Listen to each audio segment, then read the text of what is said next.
një term i huaj për që të gjithë të dinë për çfarë bëhet fjalë. Bullizim. Tallja, hajgarja, nënçmimi dhe luajtja me ndjenjat e njerëzve.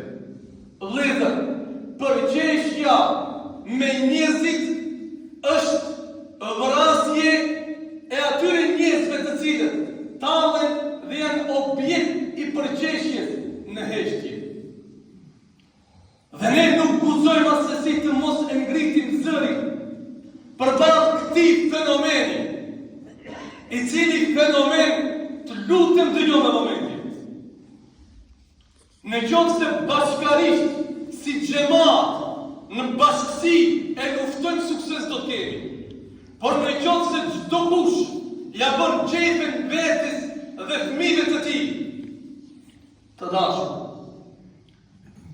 nga 3 tentativa të vetvrasjes dhe një vetvrasje tek shqiptarët brenda këtij viti, në veçanti tek fëmijët të moshës shkollës së mesme nga 17 deri 20 vjet. A e dini o vëllezër se arsyeja nuk ka qenë diçka tjetër përveç se tallja dhe përbuzja që ja kanë bërë shokët dhe shoqet në klasë. Sipas statistikave vëllezër të dashur, në botë çdo nga 5 çdo një fëmijë është i bullizuar. Në vendin tonë, përqeshja dhe tallja, statistikat flasin që janë edhe më të mëdha. Në çdo 3 fëmijë, një fëmijë në jetën e tij e ka përjetuar talljen, e ka përjetuar përqeshjen dhe e ka përjetuar nënçmimin që ja kanë bërë shokët dhe shoqet në klasë. Shkolla, vëllezër të dashur, është vendi i dijes. Shkolla është vendi ku ne loçkët dhe shpirtin e zemrave tona. Jo a kemi dorëzuar arsimtarëve që i respektojnë dhe i ndërrojnë shumë. Dhe kujdes, nuk është problemi tek arsimtarët, nuk është problemi tek profesorët, nga se në shkollë merret dija, por se problemi i këtyre fëmijëve vjen nga shtëpia, nga mungesa e asaj çka ne e ngritim zërin, ju a marrim kohën juve e përtasim vetëm se na dhem, sepse nuk dëshirojmë që dikush nga ne të përfundon dhe të mos e kryejmë një urdhër te urdhave të Allahut xhalla xhelaluhu. Cili është ky urdhër?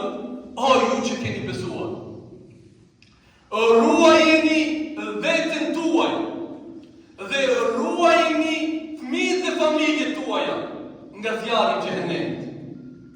Një njeri që e ruan veten dhe e edukon familjen dhe i edukon fëmijë, ky fëmijë nuk ka mundësi që të shkojnë në shkollë dhe të bëjë sullum dhe të bëjë padrejti. Prandaj ne sot, duke u bazuar hadith pejgamberit alayhis salam, thrasim ata të cilët bëjnë padrejti dhe ata të cilët fëmijët e tyre i edukojnë në atë mënyrë që të mos ngelet i fundit, por që i thot mos lejo të shkelesh, mos lejo që dikush të jetë mbi ti, por se qëndro trim dhe bëu gangster dhe ti mundohë që t'jesh më i forti i klasës. Në dunjë nuk kemi ardhur për t'i tregu fuqinë dikujt. E as nuk kemi ardhur në dunjë që me investu tek fëmijët tonë të jetë më i veshur i klasës, që edhe qerapët cilat i vesh t'i ketë me firmë të njohur. Nga se Allahu xhalla xhelaluhu ne e bëri me dije se nuk sheh pamjen e njerëzve. Allahu nuk sheh në fizionominë e tyre. Allahu nuk sheh në fuqinë e tyre. Allahu sheh në zemrat e tyre. Dhe në shkollë duhet t'i bëhet me dije vladet e fëmijës. Nuk ke shku për me u tregu sa i fuqishëm dhe sa i veshur je. E as nuk ke shku me u lavdru se çfarë telefoni ke, por ke shku me mësu. Dhe shokët që i ke, dhe shoqet që i ke, janë vëllezrit dhe motrat e tua. Të nderuar vëllezër, si rezultat i asaj për cilën tha pejgamberi alayhi salatu wassalam në një rast të vetëm, gruas së tij, Aishës radiallahu anha, e cila për një grua i tha pejgamberit alayhi salam, sa e shkurt është filanja. Kaq ishte fjala, dhe për Zotin e madh, njeriu i cili e dëgjon këtë hadith, nuk ka më arsyetim nesër para Allahu xhalla xhelaluhu. Se i ka dhënë hapësirë gojës së tij që tallet dhe të luajë me njerëzit. Tha sa e shkurt filanja, kaq. I tha pejgamberi alayhi salam, oj Aishe, që këtë fjalë që e tha, në qoftë se detit ja kishim fu, do ta kishte turbullu komplet detin. Do ta kishte turbullu komplet detin. Nga se nëse detin e turbullon, a e din sa fëmiju vëllezër të dashur nuk shkon në shkollë shkaku i përqeshjes dhe i talljes që i bëhet nga shokët dhe shoqet e klasës. A e dini sa kjo shumë temë serioze. Mos me thonë nga temat më serioze që është po ndonjëherë për hutbe.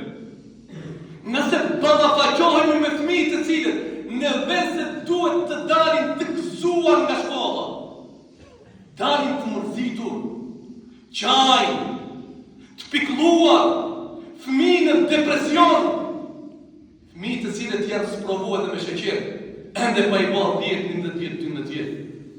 Po, fëmijë të cilët janë sprovuar me diabet, si rezultat i depresionit, si rezultat i mërzis, si rezultat i brengës, si rezultat i luftës të pamëshirshme, e cila ndodh në shkollë. Dhe i ngrati fëmijë nuk gjen ku ta sjetohet, nga se baba është i zëmt me punët e tij, nga se nona është e zëmt me disa seriale duke i pa. Dhe fëmija ka ndjerë jetim me babë dhe me nonë. Dhe nga ana tjetër fëmija ballafaqohet me fëmijë të tjerë pamëshirshëm, edhe nëse e shesër duke u humbur nga dritarja, shokun e tij, pikën e mshirës nuk e ka, vetëm e vetëm ta tregoj të fortën dhe të fuqishmin ai. Se ai është dikushi. A në qoftë se këtë fëmijë e merr, do ta kuptojmë se mund të jetë ndoshta fëmiu më i zgjuar, më talenti në këtë klasën përballë shokëve dhe shoqeve që i ka. Është fëmiu më i ndershëm, është fëmiu më i sjellshëm, është fëmiu më i edukuar. Vëllezër, në qoftë se ne fëmijë të zgjuar, të edukuar, fëmijë të mençur, fëmijë të ndershëm, si rezultat i përqeshjes dhe i talljes, nuk do të qëndrojnë në bankat shkollore dhe do të përkrahen këto gangsterët, këto fëmijë të cilët përkrahen nga ana e prindërve, këta fëmijë të cilët bashkë me prindrit e tyre ndëgjojnë muzikë rap, muzika të cilët nuk promovohen diçka tjetër. La ilaha illallah, Muhammed Rasulullah. Baba bashkë me djalin vetur me ndëgju kokainën. Kur në dunjo sa ka kjo? Dhe ja rap kur në dunjo mos kot? A ka turp më të madh? Me ndëgju baba me vladin kokainën në vetur, dhe baba bashkë me vladin me këndu marijuana, me këndu mashtrimin e lash një femër nga dy tjera, e mashtrova tretën e mashtrova katërtën. Baba me vlad me pa Big Brother, kjo nuk ka ndodhur kur. Një shtëpi ku nuk ka ndjen asnjë ndjenjë njerëzore, nuk ka ndjen asnjë ndjenjë morale, nuk ka ndjen asnjë pikmarrë dhe turpi. Dhe hala përballë kësaj lufte të rrep që miliona euro jepen. A e ke pa vllau im i dashur, ndonjëherë çfarë komunikimi djali ose vajza jote bën me shokun e klasës? A ke hej ndonjëherë në TikTok që nga 24 orë, ndoshta 16 orë djalë dhe vajza e jemi edhe e jote që në TikTok. Çka ka në TikTok? Çka ka në Instagram? Çka ju servohet fëmijëve tonë 12-13 vjetë o vëllezër të dashur? Dhe si rezultat i krejt kësaj, ne kemi fëmijë shkollës fillore që e pinë drogën. Kemi fëmijë shkollës fillore që pinë marijuanë. Kemi fëmijë që ju është bërë normale punë e cigares. Kemi fëmijë që hiç gjallë nuk e ka, se fëmiu tjetër janë ngurë thekën, se fëmiu tjetër është në gjendje me vrarë. Dhe përballë krejt kësaj situate, të buzëqeshur të qëndrosh në kafe dhe thush, ky është ushtrim, ky ka më bërë shumë sarp, ky ka me përparu shumë, dhe mos me mendu atë vajzë e cila ngjitet në katin e tretë dhe në katin e katërt të banesës dhe do të fuget dhe kur ta pajtish në gratë, cila është arsye oj motër, oj pi që ende nuk ke fillu me jetu, ende dunjon se ke shiju, cila është arsye, cila është sebebi që ti ke marrë këtë mendim. Përgjigjja saj është se imami në hutbe tregon prava nuk merret me problemet që i kemi ne. Organizohen koncerte, organizohen mbrëmjet natës, ai tjetri një këngë vetë pagon 50.000 euro, ai tjetri 100.000 euro. Hini bo vëllezër të dashur, nëse nuk do të ishte turp vallahi billahi, ta qisha telefonin para juve, muzikat që i këndohen në çmimit, muzikat që i ndëgjojnë fëmijët tonë, nga 31 milion, 50 milion klikime kanë, 50 milion klikime. Apo ma gjej një disk ma gjej, një ligjerat ma gjej, që ka kalu 1 milioni. Kush e ka bërë këtë rritje të shikueshmërisë? A mundi fëmijët tonë nëse ne do të kishim kujdes ta bonin ato? Kur hiç? Po në qoftë se fëmijët tonë do të rriteshin në një shtëpi, kur nuk do të dëgjonin babën edhe nënën, duke u tallë me gjyshin, me gjyshen, me mingjën, me havën dhe me pushi. A mund ti fëmija që nuk kanë dëgjuar kur një herë tallë shkojë dhe tallet me shokët e klasës? Oj bi, çfarë ki? Shoqët e klasës thonë, më falni shprehje, Allahu ju nderon, i e bon si lopë. Edhe trasën në bashkësi, po i lopë, shka pose, kjo është më e trash. Ati tjetit i trasën, o gjuq, së është kjo hungjët, ati tjetit i thonë, o pavëmsh, ti tjetit i thonë, si të shtremët, ati i thonë shto. La ilahe illallah, kush janë to, që i thonë të më abete, është gjalli e është fajza jeme, janë bitë tonë. Kush i mësoj këta fëmin këtë mënirë? Kush i edukoj këta fëmin këtë mënirë? Tha pejgamberi sallallahu alaihi wasallam, muslimani i mirë, më kalzoj islam ti në rrugët të tjera, se unë çka bëj, e unë çka s'du, as zemrën të ta shoh. As nuk du të dëgjoj çka thu, as nuk du të shoh çka je duke bën. Dëgjoje masën, matse, pejgamberit alaihi salatu wassalam. Muslimani i mirë, tha është ai musliman, nga gjuha e ti dhe nga dora e ti janë rahat njerëzit tjerë. Mu i shkua fari vllau jemi dashur, as tia se vlat e tu, e që pas vdekjes tënde njerëzit tonë shumë ka përqesh pilani, shumë është tanë me njerëzit pilani, shumë i kanë nënçmu njerëzit pilani.